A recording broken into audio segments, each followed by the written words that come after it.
Olá, caríssimos irmãos e irmãs, sejam bem-vindos a mais um áudio da Liturgia da Palavra desse 13 de maio de 2021, cor litúrgica branca, sexta semana do tempo pascal e dia de Nossa Senhora do Rosário de Fátima, ou Nossa Senhora de Fátima, que é uma das aparições mais importantes do século XX. Foi em 1917, 13 de maio de 1917, e no ano de 1917 que também se instaura a Revolução Russa. Não sei exatamente em que mês que foi, mas foi em 1917 também. Então, essa parte assim, desse período da história mundial, que é ali naquela parte da Primeira Guerra Mundial, aquela entremeio entre guerras, Primeira Guerra Mundial e depois dar o start para a Segunda Guerra, é uma parte que assim eu não sou muito conhecedora, tá? O que dá para falar é aquilo que você já sabe. O que aconteceu na Rússia também nesse mesmo ano?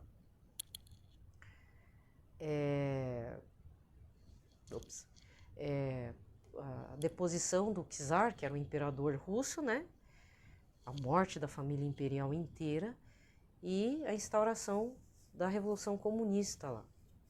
E aí, em Portugal, também tem a aparição de Nossa Senhora de Fátima, lá na Cova da Iria. Eu não sei se você conhece, então a primeira parte do Pitaco, eu não vou me dedicar muito, porque eu sempre falo das aparições de Fátima. O ano passado, ano retrasado, foi o que eu mais fiz. Essa divulgação das aparições, Mas eu sugiro que se você não saiba, procure saber. Vou repetir aqui. Existe um site. Nossa, fugiu o nome. Tava na ponta da língua, fugiu. Tem um site norte-americano, fugiu o nome mesmo, eu ia indicar. Onde fazem o arrolamento de todas as aparições marianas, aprovadas, não aprovadas, ainda em análise, todas as aparições, e não é só de Nossa Senhora, tem outras aparições também de santos, mas principalmente de Nossa Senhora, e você vai descobrir que, para o Vaticano, são muito pouco, acho que não passa dos 10 dedos da mão a quantidade de aparições muito, muito aprovadas pelo Vaticano, das mais variadas épocas que tem Nossa Senhora lá, sabe? Então, a primeira tem as aparições dedicadas aos santos, então elas também entram, mas não são essas aparições top, entendeu? Que eu chamo de top porque, por exemplo, Nossa Senhora de Guadalupe, ela é aprovada pelo Vaticano, Nossa Senhora de Fátima, Nossa Senhora de Lourdes, Nossa Senhora de La Salette, Nossa Senhora... Tem algumas aparições de Nossa Senhora que eu nunca ouvi falar, na Suécia, outra na França, na Itália, e acho que uma das últimas aparições aprovadas pelo Vaticano, que foi uma comissão, foi lá na África, Nossa Senhora de Quiberon, eu não sei pronunciar, foi na década de 80, se não me engano foi na década de 80, foi uma das últimas aparições mais recentes aprovadas, e sempre pede a mesma coisa. Tá? Tem as aparições de Nossa Senhora de Akita no Japão, que foi na década de 70, mas se não me engano ela é aprovada de forma local, porque eu andei falando coisa errada o ano passado a respeito, então esse eu vou ter que deixar isento. Mas, já sei, lembrei, você tem que procurar pelo site The Miracle Hunters, é bem assim, www.themiraclehunters.com, aí se você lê inglês, ou pede para o Google traduzir lá o Google Chrome lá, ele traduz. Aí ele passa todas as aparições, inclusive está lá a aparição de Nossa Senhora de Anguera, tem algumas aparições, aquela aparição que aconteceu lá na década de 30, na época dos cangaceiros, Lampião e Maria Bonita, lá, estava apavorando a região da Bahia, lá do Sertãozão, aquela aparição que geralmente o Padre Paulo Ricardo fala, Diário do Silêncio. E a jornalista escreveu um livro chamado Diário do Silêncio, a aparição de Nossa Senhora das Graças lá no Sertãozão, lá. Até o padre Gabriel Vilaverde já foi lá, é uma gruta bem estranha. Eu tenho um livro, foi relançado pela Eclésia, graças a Deus, tá? Procura lá, Diário do Silêncio. A vidente já morreu, tá? Mas não é aprovada, ela está em análise. É melhor que esteja em análise, né? Porque tem umas que são reprovadas mesmo, não são consideradas, tá? É importante estarmos... Aí você vai falar assim, mas você não é... Aí fica aquele mimimi político, né? Gente, olha, eu sou formada em História, a minha base dentro do estudo... Por isso que eu tô nessa encebamento, essa embaçação aqui de não criar o canal de História. Porque toda a minha base profissional de leitura, ele é baseada... 80% dos autores, ele tem uma base iluminista, não é Illuminati, não vamos confundir as coisas. Ele tem uma base iluminista, intelectualidade francesa, iluminista, na base da fraternidade, igualdade e fraternidade, e fora a questão de anticlericalismo. Todo fundo de pesquisa das ciências humanas maioria assim, não é Illuminati, é iluminista, lá do período da Revolução Francesa, tá? A filosofia iluminista e também a base dentro de um viés de metodologia de Marx, que tem alguns que falam da linha de marxista, porque alguns autores, grandes historiadores que não tem como deixar de lado, eles eram até do Partido Comunista, não tem o que fazer, né? Ideológico mesmo. Então tem linhas da historiografia que é a nova esquerda inglesa, escola de Frankfurt, não tem o que fazer. São minhas bases de leitura, não tem. E fora que se não é do Partido Comunista, é simpatizante. Então é da filosofia marximiana, que eles chamam assim também. E eu não tenho como jogar fora. Aí não é questão puramente ideológica. A forma de tratar as fontes, a forma de desenvolver o trabalho, apesar de ser dessa metodologia, as ideias, a visão de história, ele tem o seu valor. Então, eu também não... Sabe? Então, fica esse embate. Por isso que eu estou muito receosa de fazer um canal para depois ser taxada de um monte de coisa. Entendeu? Mas é meu ganha-pão que eu vou fazer. Mas eu não defendo, aí que tá. Eu não defendo, eu não me utilizo da filosofia de Marx, da filosofia marximiana, da filosofia de Engels, de Marx e tal, mas eu tenho que saber, porque infelizmente, grande parte dos historiadores que eu me utilizo, né, como base de informação, com estudos e artigos, eles são baseados nisso. Não tem como jogar fora. Ainda mais produções da década, entre a década de 60 até a década de 80 e o começo dos 90. Então, a grande parte de grandes nomes da historiografia, produtores de material medieval, material da Idade Antiga, clássica, né? Por exemplo, Perry Anderson é da nova esquerda inglesa, mas eu tenho que usar o cara, porque senão, como é que eu vou falar de história antiga só falando de história das mentalidades, que é uma viagem, um delírio total, vocês que não sabem. Dentro do meu métier, da minha profissão, tem uns negócios que não tem como engolir, né?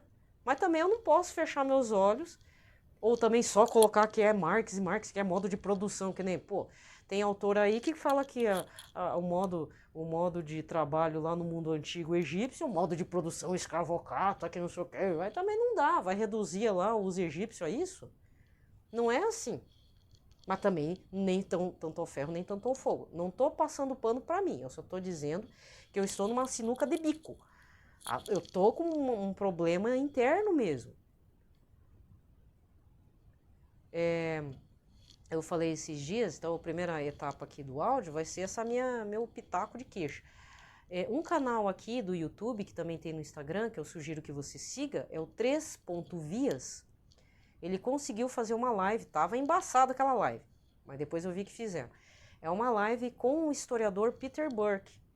Tá? O Peter Burke não é da nova esquerda inglesa, ele é de uma outra forma de fazer história, é a nova história cultural. Também tem o seu papel, o seu valor e tudo. É uma outra linhagem de como fazer historiografia, porque essas são discussões que, claro, a gente não vai passar para o aluno, mas isso tem que ser muito frequente entre nós, professores e pesquisadores dentro da história. Eu só vou falar da história, porque filosofia é uma coisa, entendeu? E sociologia é outra, completamente outra. E eu sugiro que, se você é um estudioso e tal, veja essa live que o rapaz do 3.vias fez, porque, olha, o Peter Burke é um dos grandes historiadores vivos ainda, né, graças a Deus, que tem um outro olhar sobre a história, ele tem uma abertura, e ele provavelmente se baseia lá atrás, no começo do século XX, com a forma de fazer história que realmente revolucionou, digamos assim, a partir de dois historiadores importantes, das quais um deles eu me utilizo, o outro não, porque justamente o outro, ele é de uma linha de Marx, que é o Sr. Marc Bloch e Lucien Febvre,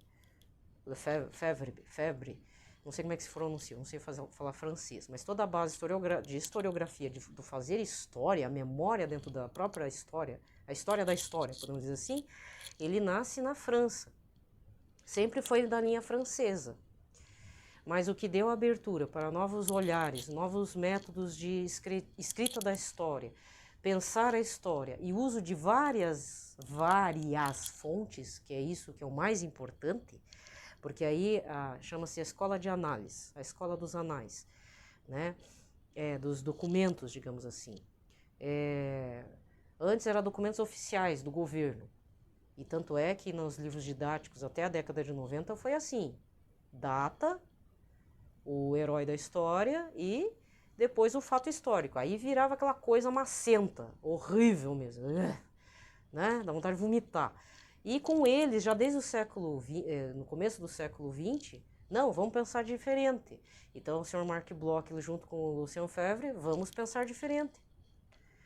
Então todos eles têm a base desse tipo de historiografia, só que um foi para a linha de esquerda, outro foi para a linha comunista, outro foi para a linha, foi para uma linha da nova história cultural, na base de outros historiadores que têm o berço a partir dos estudos de Marx. Então é preciso saber, né, com o que a gente está lidando. Então eu sugiro que procure aqui no YouTube essa live que foi feita aí no mês de março, tá? Eu não vi ainda, eu tenho que ver, mas se você é um curioso da história, ou você é um estudante de história, ou quer fazer história, ou sei lá, eu quero agora, vai e assiste, porque esse é um canal de clássicos. E eu achei muito, muito bacana ele ter colocado o Sr. Peter Burke.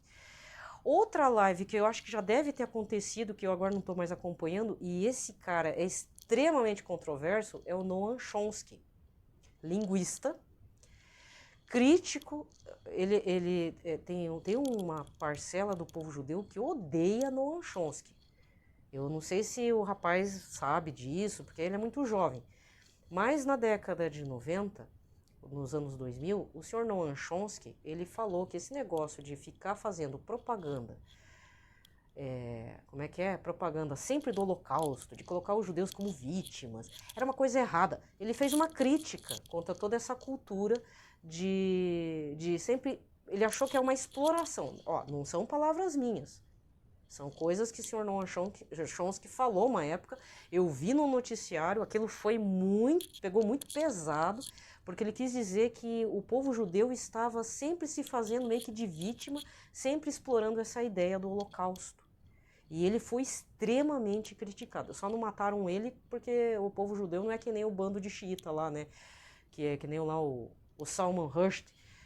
Quem tem a minha idade sabe do que eu estou falando. Salman Rushdie fez lá os versos satânicos. Acho que era isso, né? Acho que ele fez um livro e foi perseguido por décadas pelos extremistas muçulmanos, porque ele foi falar um negócio lá dos versos do Alcorão e ainda colocou com esse título, versos satânicos, uma coisa assim. Aí quase morreu, né? Então o Sr. Noam Chomsky não é muito bem aceito dentro de algumas linhagens intelectuais por causa das suas opiniões ácidas, mas ele ainda é considerado um dos últimos mesmo intelectuais, tanto da linha de pesquisa, da linguística, não sei se é da semiótica também, mas eu acho que é da linguística, e ele também é daqueles tipos de pessoas que ainda junta a intelectualidade global, que nem o Humberto Eco, por exemplo. Humberto Eco era escritor, medievalista, da semiótica e semiologia, quer dizer, o cara era tudo, né? Fora que era o tipo do cara, né? Mó estiloso. Então, você não conhece Umberto Eco? Pois é, ele foi medievalista, ele foi um ótimo escritor de ficção, inclusive. Um dos melhores livros de ficção de Idade Média é O Nome da Rosa, só que tem que ser visto como uma ficção e não como um roteiro verdadeiro, apesar que é aquele jogo, o estado da arte, né? É o jeito que o cara escreve. Tô dando uma aula de história. Vou fechar com essa. Se você não sabe, quando você pega o prefácio do Nome da Rosa, pega só o prefácio. Só o prefácio já é um enredo, né? O senhor Umberto Eco, ele conseguiu um manuscrito num sebo, acho que na França. Ele é italiano. Lá na Europa, não sei em que região que ele estava, ele achou uma fonte histórica medieval. E essa fonte histórica medieval é justamente o personagem do livro O Nome da Rosa.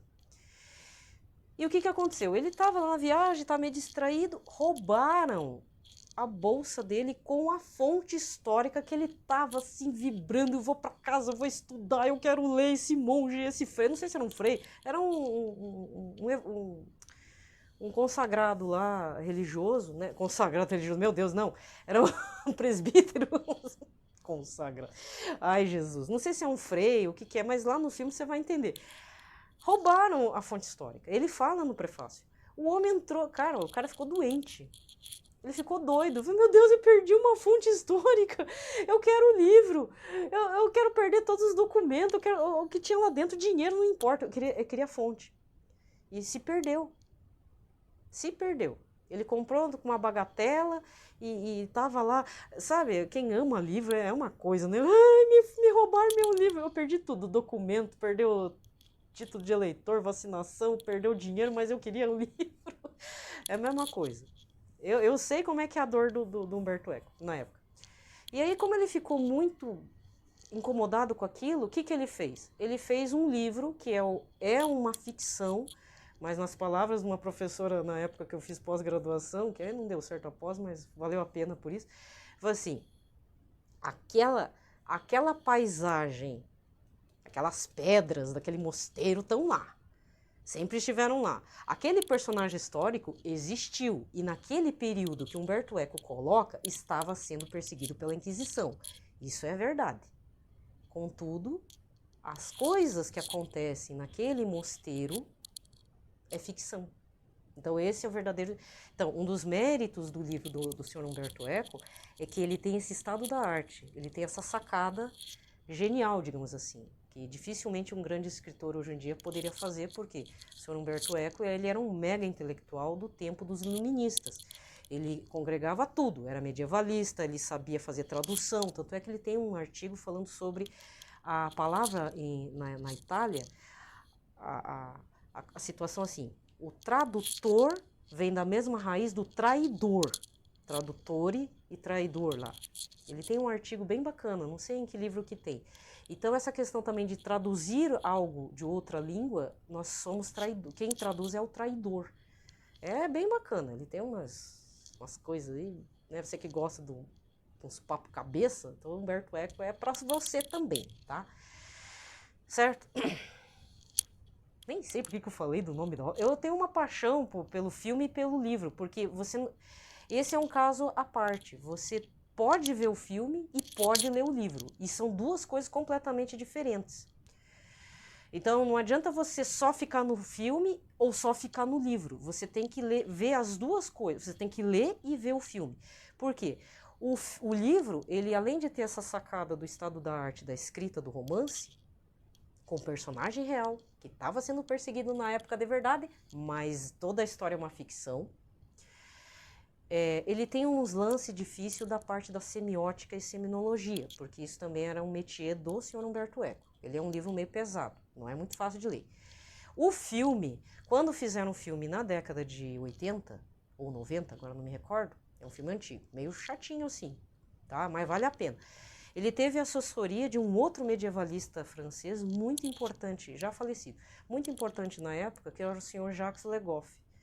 E o Jacques Le Goff aí ele colocou um estado da arte dele, que era algo que existia na época, mas que não tem, se não me engano, não tem no romance.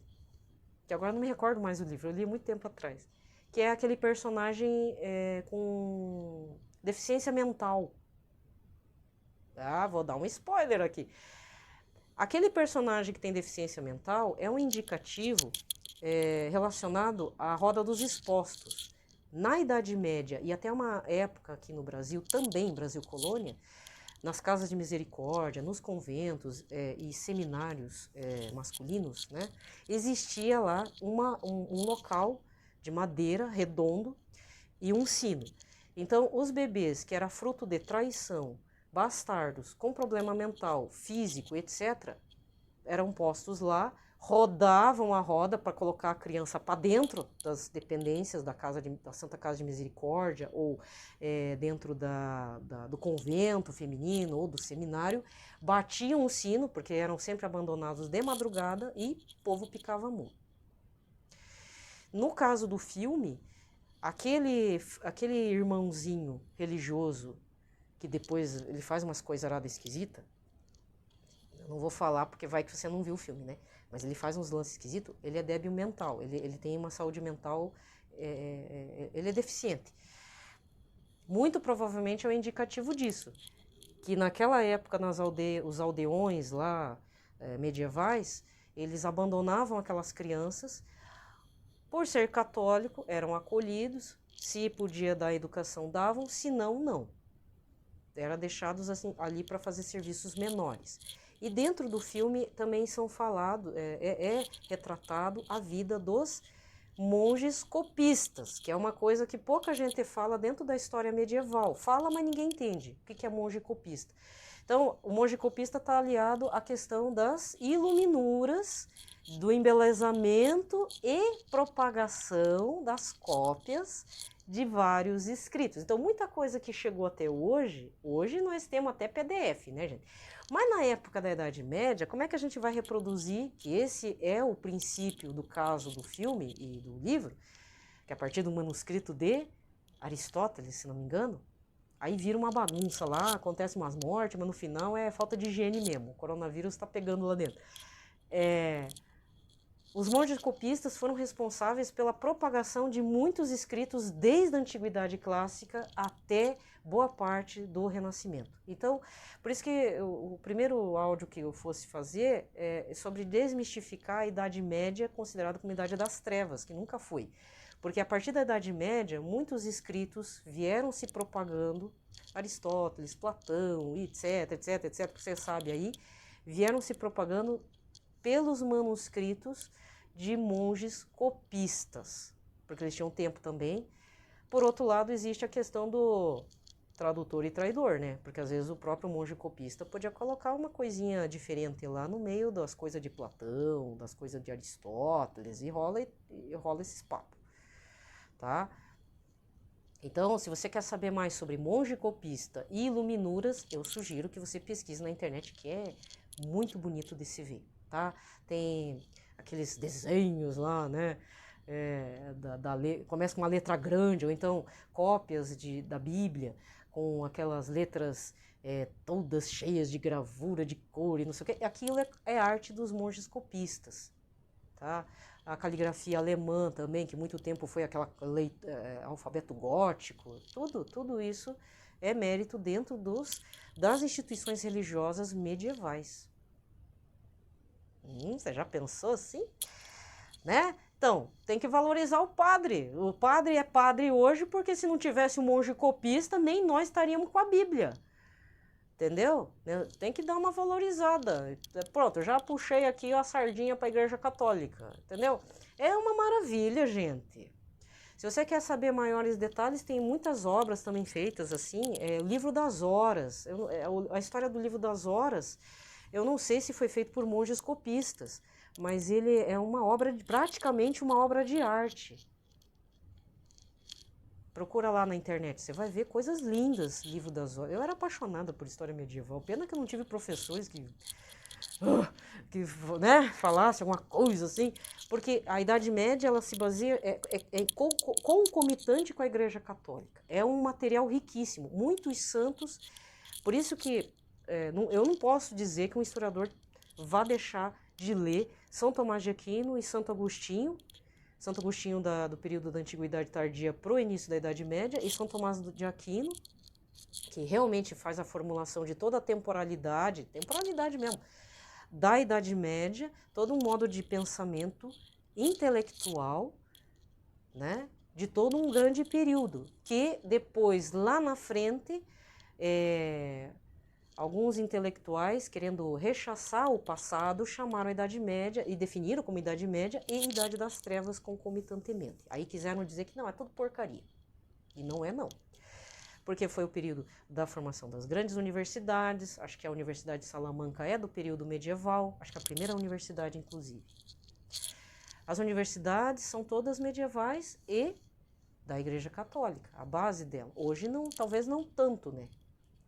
É que nem filosofia. Filosofia é a mãe de todas as disciplinas, mas no final todas nós, a história, a sociologia, todo mundo, nós quer dizer que mamãe não presta. Sabe aquela coisa? É mais ou menos isso. A Idade Média é a mãe de todo um pensamento científico, filosófico, modo de viver, modo de ver o tempo, modo de embelezar também, propagação de conhecimento, mas porque tem o dedinho da Igreja Católica, alguns intelectuais lá da frente, lá da Idade Moderna, por isso que chamavam que nós somos os modernos, né? Somos os top, mas não é tudo isso, não. Senão não teria nem saído os ruins de coração e da cabeça, né? Entendeu? 30 minutos para falar isso, né? Tá. Acho que eu tô devendo. Eu sinto que eu tô devendo esse tipo de assunto para alguém, porque não é possível, gente. Sabe? Algo me diz. Algo me diz.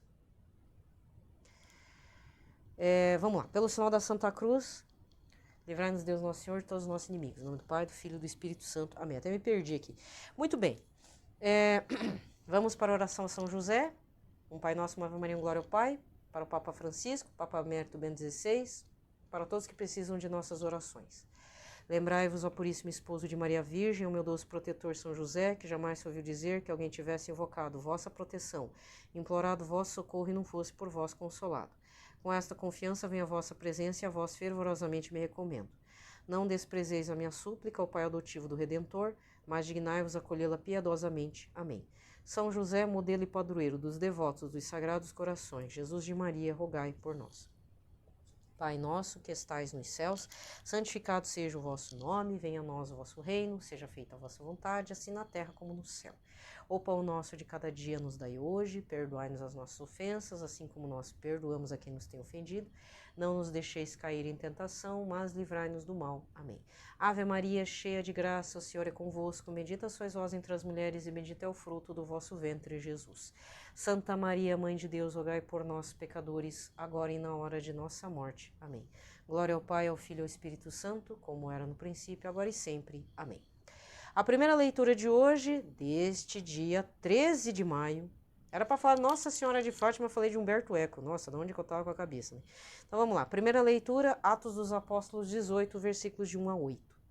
Naqueles dias, Paulo deixou Atenas, foi para Corinto. Aí encontrou um judeu chamado Áquila, natural do Ponto, que acabava de chegar da Itália, e sua esposa Priscila, pois o imperador Cláudio tinha decretado que todos os judeus saíssem de Roma. Paulo entrou em contato com eles, e como tinham a mesma profissão, eram fabricantes de tendas, Paulo passou a morar com eles e trabalhavam juntos. Todos os sábados, Paulo discutia na sinagoga, procurando convencer judeus e gregos. Quando Silas e Timóteo chegaram na Macedônia, Paulo dedicou-se inteiramente à palavra, testemunhando diante dos judeus que Jesus era o Messias. Mas, por causa da resistência e blasfêmias deles, Paulo sacudiu as vestes e disse: Vós sois responsáveis pelo que acontecer, eu não tenho culpa. De agora em diante vou dirigir-me aos pagãos. Então, saindo dali, Paulo foi para a casa de um pagão, um certo Tício Justo, adorador do Deus único, que morava ao lado da sinagoga. Crispo, o chefe da sinagoga, acreditou no Senhor com toda a sua família, e muitos coríntios que escutavam Paulo acreditavam e recebiam o batismo. Palavra do Senhor. O salmo de hoje é o 97, com o refrão: O Senhor fez conhecer seu poder salvador perante as nações. Cantai ao Senhor Deus um canto novo, porque Ele fez prodígios. Sua mão e seu braço forte e santo alcançaram-lhe a vitória. O Senhor fez conhecer seu poder salvador perante as nações. O Senhor fez conhecer a salvação e as nações sua justiça. Recordou o seu amor sempre fiel pela casa de Israel. O Senhor fez conhecer seu poder salvador perante as nações.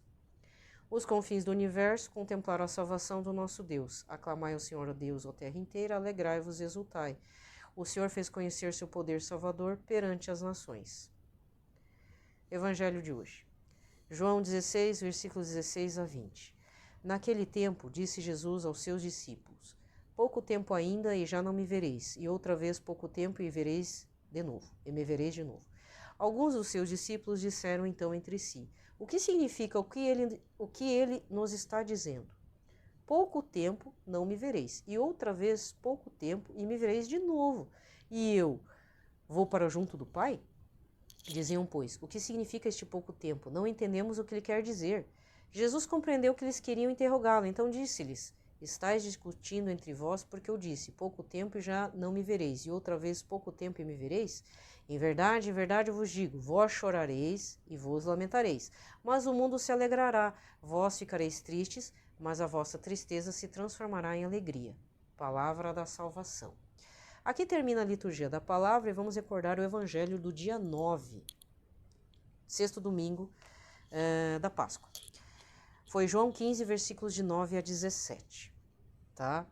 Mas recordando que o evangelho de hoje, ele faz referência a antes da ressurreição. Ele está se preparando, já está avisando que vai passar pelo martírio da paixão dele, tá? Bom, gente, eu consumi meu tempo falando umas bobeiras aí, nada a ver. Então eu vou ter que passar direto para o Tratado da Verdadeira Devoção à Santíssima Virgem de São Luís Maria Grignon de Montfort, segundo momento. Estou no parágrafo 142, tá? Deus, vendo que somos indignos de receber suas graças diretamente de suas mãos divinas, dá-as a Maria, a fim de obtermos por ela o que ele nos quer dar, e também redunda em glória para ele. Receber pelas mãos de Maria o reconhecimento, o respeito e o amor que lhe devemos por seus benefícios. É, pois, muito justo que imitemos o procedimento de Deus, a fim de que a graça volte ao seu autor pelo mesmo canal por onde veio. É o que fazemos por meio de nossa devoção. Oferecemos e consagramos à Santíssima Virgem tudo o que somos, tudo o que possuímos, a fim de que nosso Senhor receba por sua mediação a glória e o reconhecimento que lhe devemos. Reconhecemos-nos indignos e incapazes de, por nós mesmos, aproximar-nos de sua majestade infinita, e por isso servimos-nos da intercessão da Santíssima Virgem. Amanhã tem mais. Desejo a todos uma ótima, excelente quinta-feira, dedicada a Nossa Senhora de Fátima, tá? Se consagre a qualquer título de Nossa Senhora. Alguns têm uma predileção, né? Alguns até nascem no dia de Nossa Senhora. Aí não tem o que fazer, né? Nascem, né? Então aproveita. Às vezes você nasce no dia de um grande santo. Santa Catarina de Sena, Santa Teresinha do Menino Jesus, São Francisco de Assis, São Padre Pio de Petrautina. É o santo aí. Em vez de ficar procurando entidade, ficar dando velhinha para orixá, cara, já pega esse santo como o seu santo protetor da sua vida, da sua casa. Se sua casa não tem santo ainda, já coloque no altar, dentro do altar do seu coração. Esse é o santo. Ah, mas é um santo que eu não conheço. Procure saber. Ou nem se preocupe tanto, porque o próprio santo vai correr atrás de você, como Jesus faz com as ovelhinhas. Às vezes é um livrinho largado na biblioteca, uns PDF que aparecem lá nos download aí do teu celular. Alguma coisa irá acontecer, não se preocupe. Às vezes uma devoção a Nossa Senhora específica, mas eu te digo, se você está no caminho da santidade, nem que seja aos trancos e barrancos e aí se lameando com um monte de pecado, eu vou dizer o seguinte, um santo chegará a você, um ou dois. E presta atenção, porque olha, grande oportunidade, hein? Enorme oportunidade. E às vezes não é nem o santo, né? Às vezes é o próprio Espírito Santo também que corre atrás da criatura. Vem cá, filhinho de Deus, rebelde, né? Certo? Tenha fé. E não entre na ansiedade. O santo nos escolhe mesmo. Eu vi um papo, eu não lembro em que canal do Instagram, um comentário lá de um post, e aquilo, eu fiz um ponderamento da minha vida pregressa, né, dos meus passados aí, e tem realmente alguns santos que me chamam, que me chamaram, sempre eu falo aqui, Santa Edith Stein, a própria Santa Teresinha do Menino Jesus, que perdi a oportunidade. Eu até cheguei perto dos restos mortais dela, mas não toquei, devia ter tocado, né? Mas de qualquer forma ela me tocou, então já tá bom. Quem mais? Santo Antônio de Pádua, que sempre esteve presente aqui em casa, é um santo da família. Depois o saber mais de São Padre Pio de Pietrautina. Uma graça, gente. Outros santos que estavam caminhando por aí, né? Dom Henrique Soares. Aí eu tenho ele como meu santo, né? Ele não é santo ainda, mas um dia será. Então a gente tem que também tá firme nisso. Beato Carlos Acutis, que foi um boom aí nesse ano passado, mas que toca também muito meu coração. E tantos outros santos, né, gente?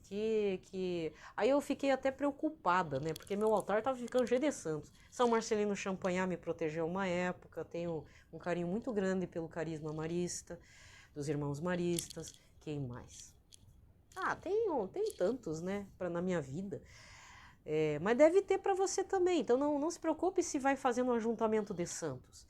Cada santo tem um carisma, ele tem uma virtude, ele tem algo a nos ensinar. Então procure saber mais. Santa Faustina, né? Santa Faustina, eu não sou devota de rezar, de tal, mas eu sempre leio, quando eu posso, o diário dela, sabe? Então, eu acredito que eles estão aqui para nos ajudar, para nos passar pela mesma experiência que eles passaram na Terra. E eu sou marqueteira de santos, tá? Eu sempre vou estar falando de alguém. Em junho, eu vou tentar, não vou dizer que eu vou conseguir. Mas se você souber italiano, ler italiano, o instrumental, né? Não é falar, ler. Se você sabe ler o italiano, procure saber mais sobre uma santa chamada Santa Giuliana de Falconieri. Ela é uma santa dedicada à Santa Eucaristia.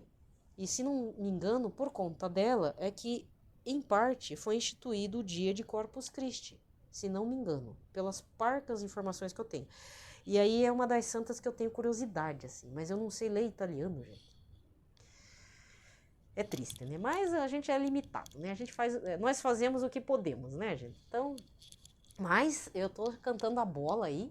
Acho que é dia 27 de junho. Não é 27 de junho. 27 de junho é dia de Nossa Senhora do Perpétuo, né? Não sei se dia 3. Não sei.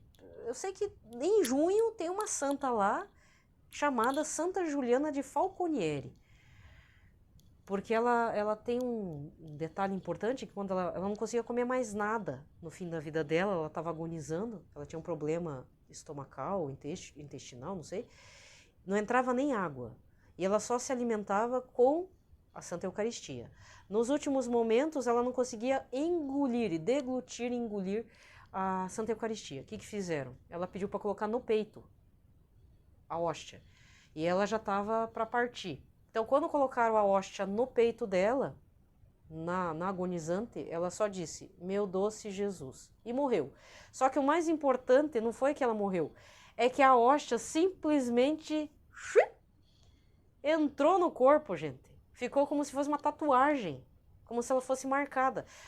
A hóstia consagrada adentrou no corpo da santa, e isso é considerado um milagre, né? um fato extraordinário, e ainda ficou a marquinha da hóstia no peito dela. Não sei se no meio do peito ou se foi no coração, eu só sei que ficou com a marca. Então eu fiquei muito impressionada com esta santa. Ela já era sobrinha de um santo, fundador da ordem que ela estava, religiosa, lá na Itália. É uma história bem bacana. E aqui no Brasil nunca ouvi falar porque é uma santa da Itália, né? Ainda mais acho que é da Idade Média também, ou da Idade Moderna. É do tempo dos antigamente. Mas é uma baita de uma história bacana aí, tá? Fica a dica. Eu não sei também porque eu tô falando dela, né? Hoje eu só tô falando dos italianos. Como é que é? O sagrado e o profano, né? Falei dela, falei de Santa Giuliana de Falconieri e falei de Umberto Eco, né? É o sagrado e o profano. Bom, vamos nos dedicar à Sagrada Família, então todos sejam protegidos pela Sagrada Família e abençoados no Sagrado Coração de Jesus, viu? Paz e bem a todos.